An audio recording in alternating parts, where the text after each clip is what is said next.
Block simulation 13. Same process. Fresh set. Read the command first. Scan the clues. Build fast. Lock and move. 20 questions. 30 minutes.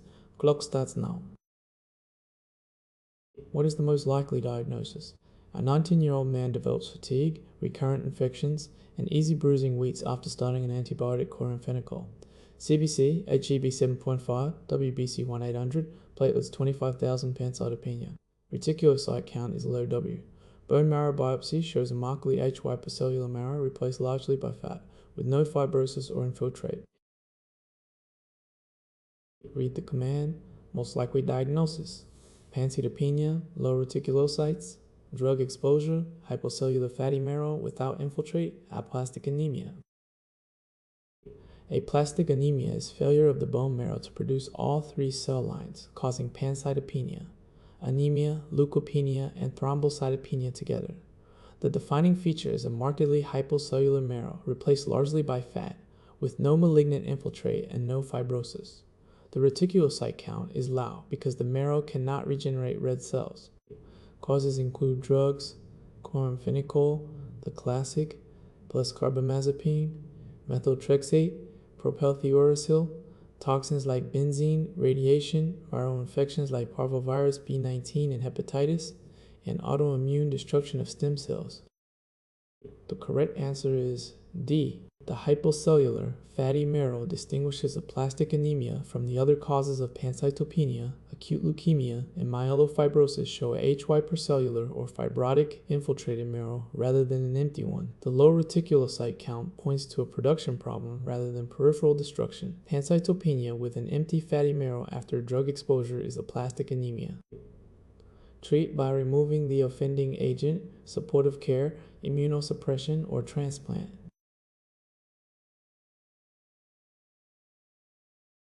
What produces these Cannon waves? A cardiologist examines the jugular venous pulse. In a patient with complete third-degree heart block, intermittent large amplitude pulsations are seen in the neck veins. Read the command, what produces Cannon A waves? Complete heart block with intermittent large neck pulsations, atrium contracting against a closed tricuspid valve. The normal jugular venous pulse has an A wave from right atrial contraction. Cannon A waves are giant A waves that occur when the right atrium contracts against a closed tricuspid valve. That is, when the atrium and ventricle contract at the same time. The atrium tries to push blood into the ventricle, but the tricuspid valve is shut because the ventricle is simultaneously contracting, so the blood is forced backward into the jugular veins, producing a large visible pulsation. In complete heart block, the atria and ventricles beat independently, so occasionally they coincide, giving intermittent Cannon waves. The correct answer is A. The key concept is atrioventricular dissociation. Whenever atrial contraction is timed against a closed tricuspid valve, blood refluxes into the neck veins. Intermittent Cannon waves occur in third-degree heart block and ventricular tachycardia, random coincidence, while regular Cannon waves occur in junctional rhythms, consistent coincidence. The atrium contracting against the closed tricuspid valve is the mechanism. Which vitamin is depleted and what is its coenzyme role? A 40-year-old man with tuberculosis is being treated with Isoniazid. Several weeks in, he develops numbness and tingling in a stocking glove distribution, peripheral neuropathy. He is found to also have a sideroblastic anemia. Supplementation with a specific vitamin prevents and treats these effects. Read the command, which vitamin and its role. Isoniazid causing peripheral neuropathy and sideroblastic anemia, prevented by a vitamin. Pyridoxine B6 depletion. Isoniazid depletes vitamin B6 pyridoxine by increasing its excretion and inhibiting its activation. Pyridoxal phosphate, the active form of B6, is a coenzyme for many reactions, transamination of amino acids, decarboxylation reactions including neurotransmitter synthesis, GABA, serotonin, dopamine, norepinephrine, and the first step of hemosynthesis. B6 deficiency therefore causes peripheral neuropathy, impaired myelin and neurotransmitter synthesis, and a sideroblastic anemia, impaired heme synthesis, with iron accumulating in mitochondria forming ring sideroblasts. Supplementing pyridoxine prevents both. The correct answer is D. This is why patients on Isoniazid are routinely given pyridoxine prophylactically. B6 deficiency can also cause seizures from reduced GABA synthesis, especially in Isoniazid overdose, which is treated with high-dose pyridoxine. The combination of Isoniazid plus peripheral neuropathy plus sideroblastic anemia points to B6 depletion, with its roles in transamination, heme, and neurotransmitter synthesis.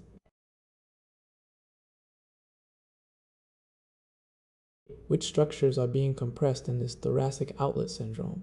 A 30-year-old woman presents with numbness and tingling along the medial forearm and hand, and aching in the shoulder, worse when carrying heavy bags or raising the arm. Exam shows diminished radial pulse when the arm is abducted and externally rotated. Imaging reveals the cervical rib. Read the command. What structures are compressed? Cervical rib, medial forearm, hand numbness, C8-T1, diminished pulse with abduction, thoracic outlet syndrome compressing the lower trunk and subclavian vessels. Thoracic outlet syndrome is compression of the neurovascular bundle as it passes between the scalene muscles over the first rib and under the clavicle. A cervical rib or a tight scalene can narrow this space.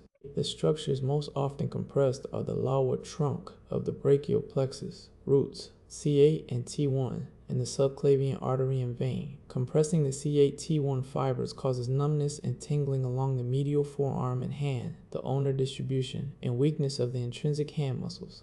Compressing the subclavian artery causes the diminished radial pulse on arm abduction. The correct answer is D.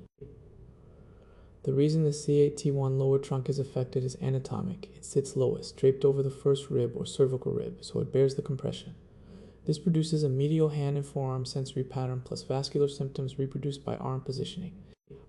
The cervical rib with C8-T1 symptoms and a positional pulse change is classic thoracic outlet syndrome, compressing the lower trunk and subclavian vessels.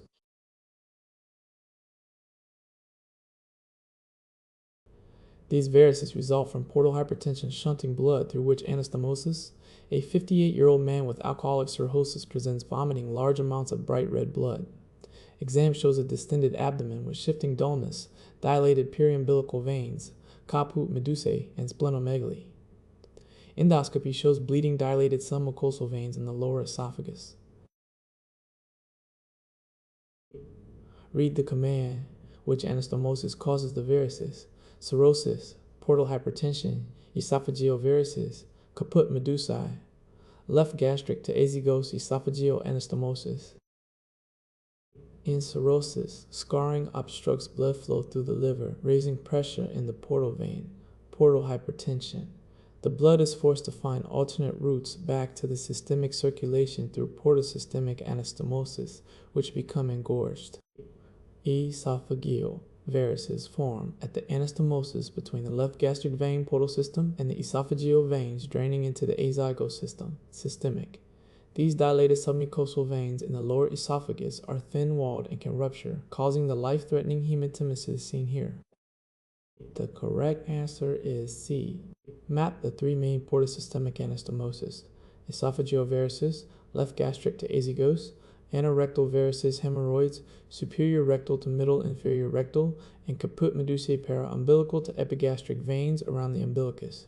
All three engorge in portal hypertension. In this patient shows esophageal varices and caput medusae. The left gastric to azygos route is the source of the bleeding esophageal varices.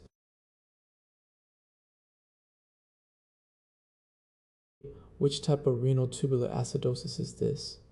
A young woman has a chronic non-anion gap metabolic acidosis, hypokalemia, and recurrent calcium phosphate kidney stones. Her urine pH remains inappropriately HIGH-ITH 5.5 despite the systemic acidosis because the distal tubule cannot secrete hydrogen ions. Read the command. Which type of RTA?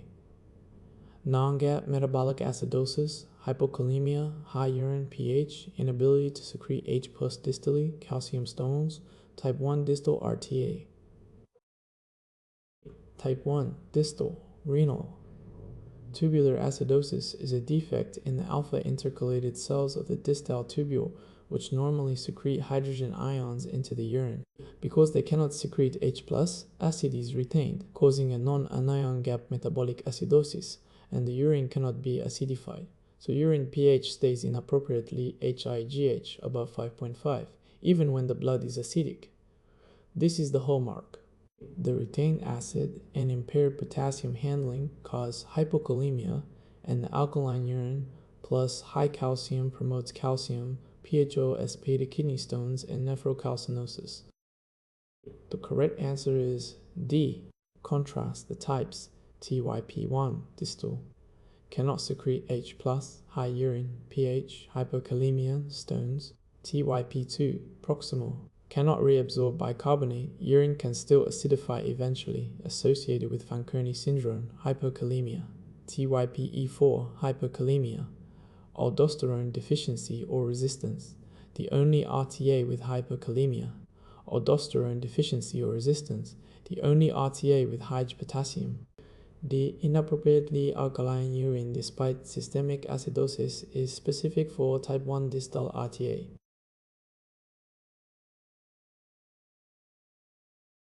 At which nephron site does this drug act, and what is its mechanism? A 65-year-old man with acute decompensated heart failure and pulmonary edema is given IV furosemide and improves rapidly with brisk diuresis. Later labs show hypokalemia, metabolic alkalosis, and a low calcium. Read the command, site, and mechanism. Furosemide with hypokalemia, metabolic alkalosis, hypocalcemia, loop diuretic blocking the NAK2Cl cotransporter in the thick ascending limb. Furosemide is a loop diuretic that acts at the thick ascending limb of the loop of Henle, where it blocks the sodium-potassium 2-chloride NAK2-chloride NAK2-clay cotransporter. This is the most powerful class of diuretic because the thick ascending limb normally reabsorbs a large fraction of filtered sodium. Blocking the transporter dumps sodium, potassium, and chloride into the urine with water. It also collapses the medullary concentration gradient. The side effects follow hypokalemia and metabolic alkalosis from enhanced distal sodium, potassium, and hydrogen exchange, and importantly, hypocalcemia. Loops lose calcium because the transporter normally drives calcium reabsorption. The correct answer is B. The calcium effect is the key contrast with thiazides. Loops lose calcium used in hypercalcemia, while thiazides retain calcium. Loop diuretics are also ototoxic. The brisk diuresis with hypokalemia, metabolic alkalosis, and hypocalcemia points to a loop diuretic acting on the NAK2Cl cotransporter in the thick ascending limb.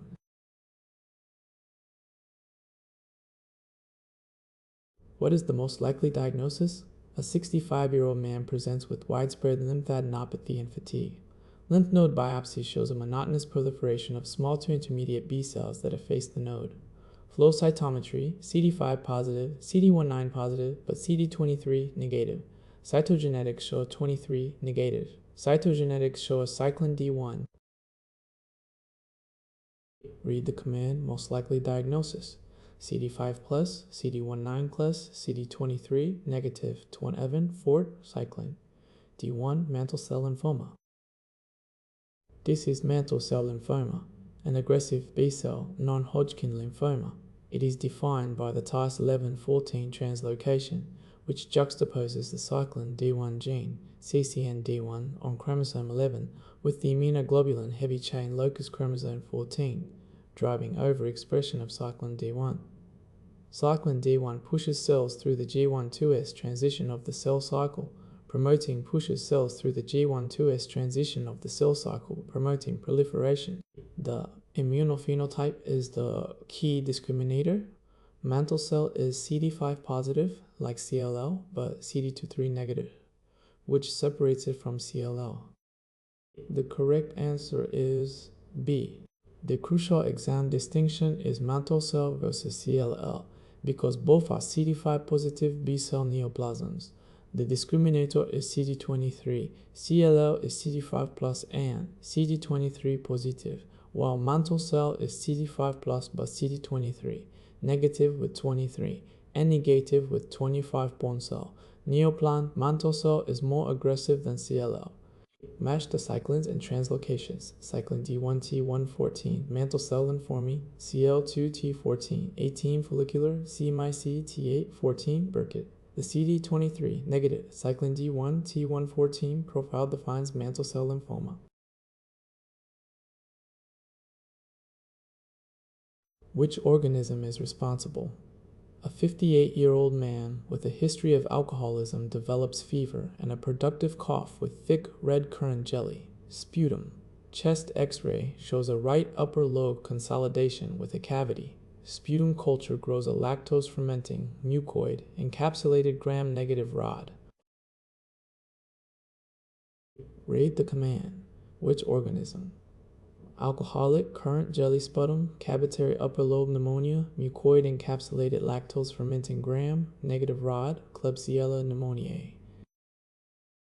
Klebsiella pneumoniae is a lactose fermenting, encapsulated gram negative rod with a thick mucoid polysaccharide capsule that gives its colonies a slimy appearance. It causes a severe, often necrotizing pneumonia, classically in patients with impaired host defenses, alcoholics, diabetics, and aspiration.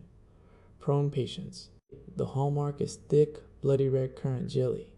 Sputum, reflecting tissue destruction and the mucoid organism, and the pneumonia tends to cavitate and form abscesses, often in the upper lobes. The thick capsule is the main virulence factor. The correct answer is A. The classic triad of associations for Klebsiella is the 4 A's: aspiration, alcoholics, abscesses, cavitary, and the currant jelly, sputum.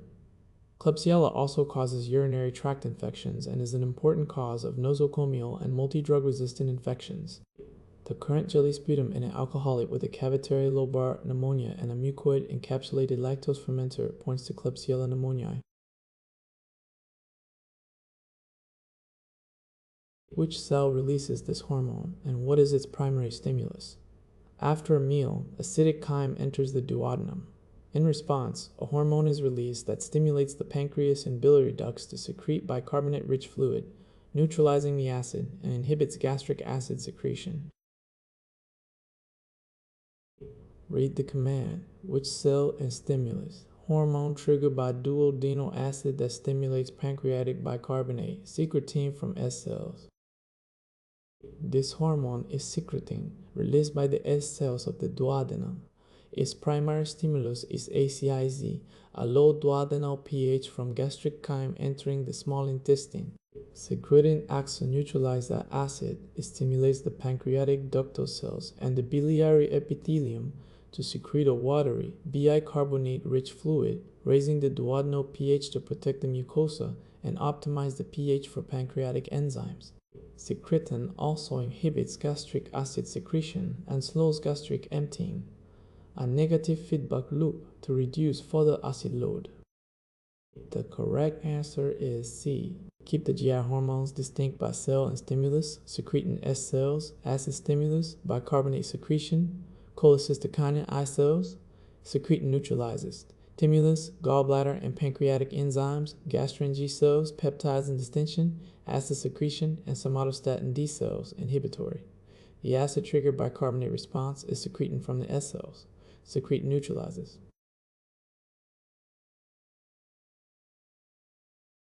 What is the diagnosis and an important associated risk?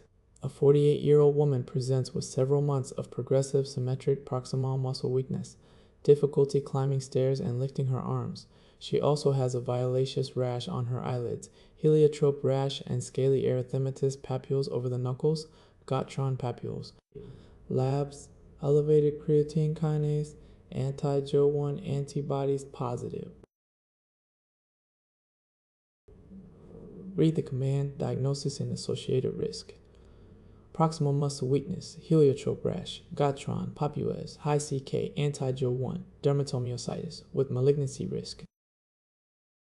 Dermatomyositis is an inflammatory myopathy presenting with symmetric, progressive proximal muscle weakness, trouble climbing stairs, rising from a chair, and lifting the arms, plus characteristic skin findings. The heliotrope rash violaceous discoloration of the eyelids and Gottron papules, iscali plaques over the knuckles are pathognomonic. Labs show elevated muscle enzymes, creatine kinase and aldolase, and autoantibodies including anti-Jo1 and anti-Me2. Muscle biopsy shows perimyxial inflammation and perifascicular atrophy. The correct answer is E. The critical associated risk is occult malignancy. Dermatomyositis is frequently perineoplastic, associated with cancers of the ovary, lung, GI tract, and others, so a new diagnosis warrants age-appropriate cancer screening. Polymyositis is a related condition without the skin findings. The proximal weakness with heliotrope rash and Gottron papules is dermatomyositis, and remembering its malignancy association is high yield. Which nerve is lesion, and why does the tongue deviate toward the lesion? A 64-year-old man has a stroke. On exam, when asked to protrude his tongue, it deviates to the left. There is atrophy and fasciculation of the left side of the tongue. There are no other cranial nerve deficits. Read the command, which nerve and why, deviation toward the lesion. Tongue deviates left with left atrophy fasciculation. Left hypoglossal CN20 lesion. Tongue points to the weak side. The hypoglossal nerve, cranial nerve 12, innervates the muscles of the tongue, principally the genioglossus, which protrudes the tongue. The genioglossus on each side pushes the tongue toward the opposite side. So when one hypoglossal nerve is damaged, here the left, the left genioglossus is weak, and the intact right genioglossus pushes the tongue toward the weak left side. The result, the tongue deviates toward the side of the lesion. The atrophy and fasciculations on the left confirm a lower motor neuron lesion of the left CN12. The correct answer is E. The rule to memorize: the tongue points to the side of the lesion. It licks its wounds. Each genioglossus protrudes to the contralateral side, so losing one lets the other push the tongue toward the damaged side. Lower motor neurons seen in these tooth lesions add ipsilateral atrophy and fasciculations, as here. A tongue deviating left with left atrophy is a left hypoglossal nerve lesion.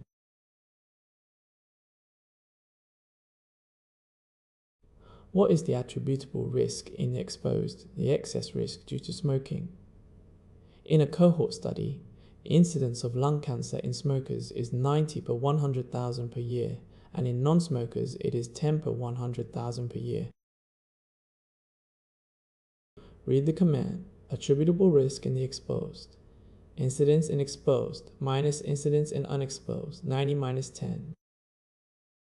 Attributable risk in the exposed is the excess incidence of disease that can be attributed to the exposure. The risk in the exposed group minus the risk in the unexposed group. Here the incidence in smokers is 90 per 100,000 per year, and in non-smokers it is 10 per 100,000 per year.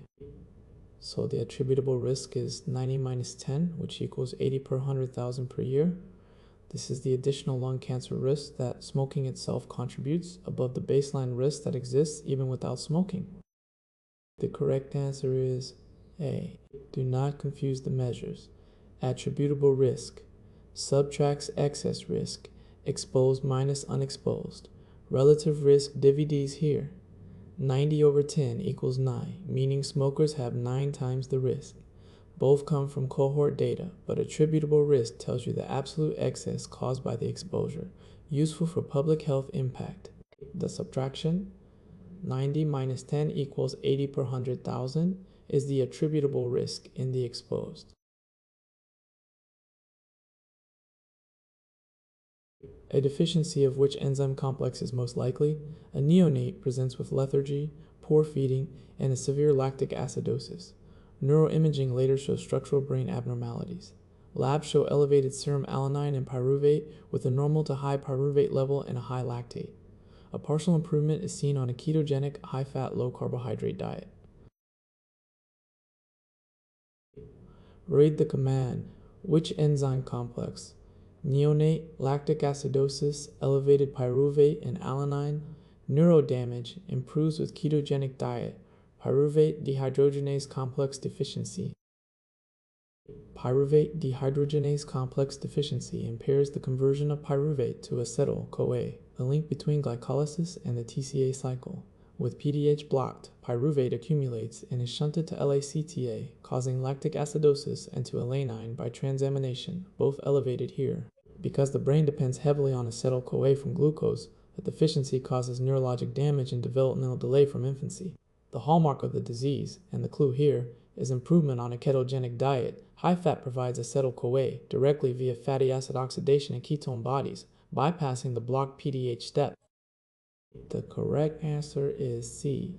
PDH uses 5 cofactors: the mnemonic tender-loving care for Nancy, thiamine B1, lipoic acid, CoA, fat, NAD. The ketogenic diet helps because ketogenic substrates, fats and the ketogenic amino acids lysine and leucine, feed into acetyl-CoA downstream of the block.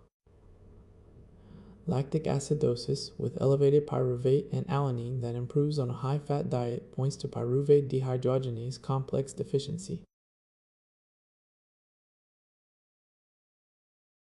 What is the most likely cell type of this cancer and a key risk factor? A 68-year-old man with a 40-pack-year smoking history and prior occupational exposure to aniline dyes presents with painless gross hematuria. Cystoscopy shows a papillary mass in the bladder. Biopsy shows malignant urothelial cells with flat and papillary architecture. Read the command, cell type, and risk factor. Painless hematuria, papillary bladder mass, smoking and aniline dye exposure, urothelial cells, transitional cell, urothelial carcinoma. This is urothelial carcinoma, transitional cell carcinoma, the most common bladder cancer. The cardinal presenting sign is painless, gross hematuria in an older adult, which must always be worked up from malignancy. It arises from the urothelium lining the bladder and can be papillary or flat. The major risk factors of smoking, the most important, and occupational exposure to aromatic amines like the aniline dyes used in the rubber, dye, and textile industries, as well as cyclophosphamide and phenicillin. The correct answer is A. A useful contrast, CQ-Wama cell carcinoma of the bladder is associated with chronic irritation, schistosoma, hematobium infection, chronic catheters, and stones. Adenocarcinoma is linked to a urachal remnant, but the most common, and the one tied to smoking and aniline dyes, is urothelial transitional cell carcinoma. Painless hematuria with a papillary urothelial mass and an aniline dye history points to transitional cell carcinoma. Which statement is correct? A cardiologist studies coronary perfusion. He notes that blood flow to the left ventricular myocardium occurs predominantly during one phase of the cardiac cycle, and that one region of the wall is most vulnerable to ischemia. Read the command. Which statement is correct? Left coronary flow is mainly in diastole. The subendocardium is most vulnerable. Blood flow to the left ventricular myocardium occurs predominantly during diastole. During systole, the contracting left ventricle generates such high intramural pressure that it compresses the intramyocardial coronary vessels and chokes off flow, especially in the deeper layers. So the left coronary arteries fill mainly when the heart relaxes in diastole. The subendocardium, the innermost layer of the ventricular wall, is the most vulnerable to ischemia because it is subjected to the highest wall stress and is the last region to be perfused, sitting farthest from the epicardial coronary arteries. The correct answer is C. This has two clinical consequences. First, tachycardia shortens diastole disproportionately, reducing coronary filling time and worsening ischemia, the opposite of helpful. Second, the subendocardial vulnerability explains why the earliest ischemia and subendocardial infarcts begin in the inner wall. Diastolic left coronary perfusion and subendocardial vulnerability are the correct physiologic principles. What is the most likely cause? A 42-year-old woman presents with weight gain, a round moon face, a dorsal cervical fat pad, purple abdominal striae, proximal muscle weakness, hypertension, and new hyperglycemia. Lab testing shows elevated cortisol that fails to suppress with low-dose dexamethasone. ACTH is elevated, and a high-dose dexamethasone test partially suppresses cortisol. Read the command, most likely cause. Cushing features high cortisol, not suppressed by low-dose dex, high ACTH, suppression by high-dose dex, Cushing disease, a pituitary ACTH adenoma. These features, central obesity, moon face, dorsal cervical fat pad, purple striae, proximal weakness, hypertension, and hyperglycemia, are Cushing syndrome from cortisol excess. The lab workup localizes the cause. First, low-dose dexamethasone fails to suppress cortisol, confirming pathologic hypercortisolism. Then ACTH is elevated, so this is ACTH dependent, either a pituitary adenoma or an ectopic source. Finally, H-dose dexamethasone partially suppresses cortisol, which indicates a pituitary source, Cushing disease, because pituitary tumors retain some feedback sensitivity, whereas ectopic ACTH does not. The correct answer is E. The high-dose dexamethasone test is the discriminator. Pituitary Cushing disease suppresses with high-dose dexamethasone, some feedback remains, while ectopic ACTH EDG small cell lung cancer does not suppress. An adrenal adenoma choice B would have low ACTH since the cortisol is autonomous and suppresses pituitary ACTH. The high ACTH that suppresses with high-dose dexamethasone points to a pituitary adenoma. Cushing disease.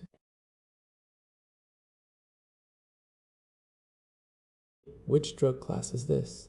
A 70-year-old man develops a sustained ventricular tachycardia in the setting of an acute myocardial infarction. He is given an IV antiarrhythmic that preferentially binds and blocks sodium channels in ischemic depolarized myocardial tissue with minimal effect on normal tissue and little effect on the ECG of healthy myocardium.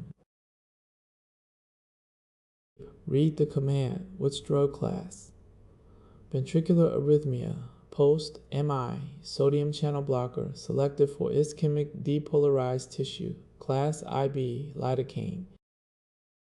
This is a class IB antiarrhythmic lidocaine. Class I drugs all block sodium channels, but the subclasses differ in binding kinetics. Class IB agents have fast binding, unbinding kinetics, and preferentially block sodium channels in tissue that is depolarized or firing rapidly, exactly the condition of ischemic myocardium after an infarct.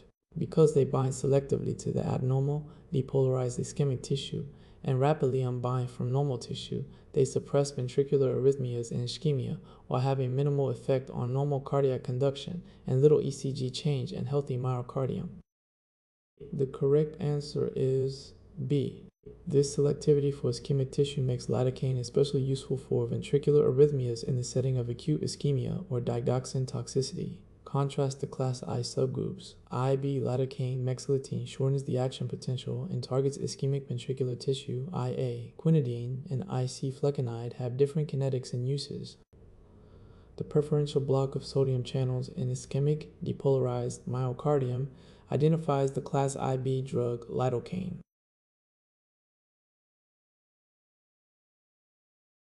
Which organism is responsible? A 35-year-old man from Ohio presents with fever, cough, and fatigue after exploring caves where bats roost. Chest imaging shows hilar lymphadenopathy and patchy infiltrates. Biopsy of an affected lymph node shows granulomas with small oval yeast forms found inside macrophages. The organism grows as a mold at 25 degrees C and as a yeast at 37 degrees C. Read the command. Which organism? Ohio River Valley, bat cave exposure, intracellular yeast in macrophages, dimorphic, histoplasma capsulatum. Histoplasma capsulatum is a dimorphic fungus endemic to the Ohio and Mississippi River valleys. It is found in soil enriched by B-iron and BIT droppings, so exposure occurs in caves, spelunking, chicken coops, and during demolition.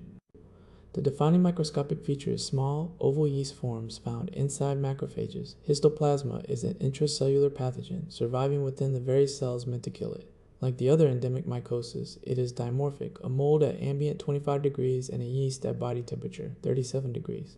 Most infections are subclinical or a self-limited pneumonia resembling tuberculosis with hilar adenopathy. The correct answer is E. Match the endemic dimorphic fungi by location and morphology. Histoplasma, Ohio Mississippi Valley, birdbat droppings, intracellular yeast in macrophages. Cocciaitis, southwest deserts, spherules with endospores. Blastomyces, broad-based budding yeast. The Ohio River Valley with cave bat exposure and intracellular yeast inside macrophages points to Histoplasma capsulatum.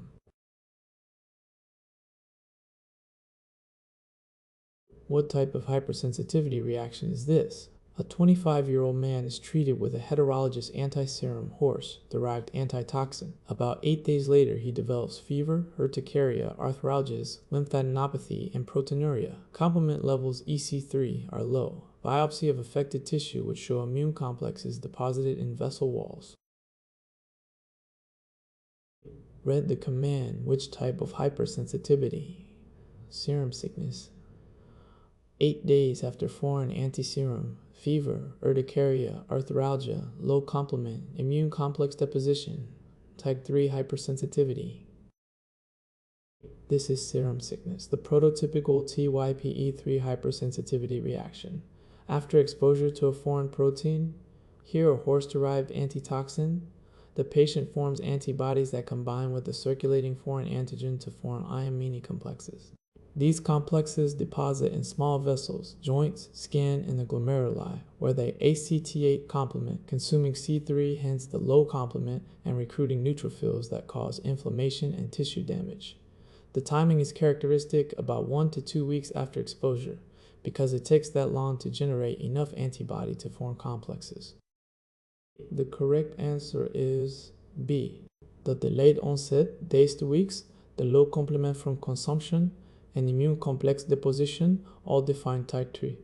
Distinguish the others. Type 1 is immediate, Ig mast cell, anaphylaxis, minutes. Type 2 is antibody against cell surface, antigens. Type I void is delayed T cell, mediated dermatitis, PPD. Other type 3 examples include the Arthus reaction, lupus, and post-streptococcal glomerulonephritis. Serum sickness with immune complexes and low complement is type 3.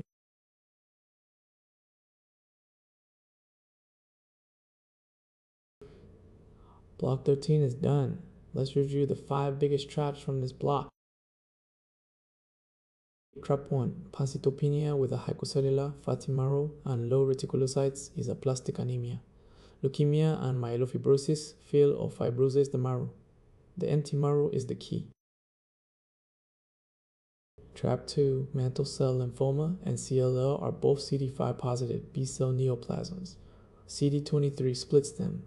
Mantle cell is CD23 negative with 211, 14, and cyclin D1, while CLL is CD23 positive.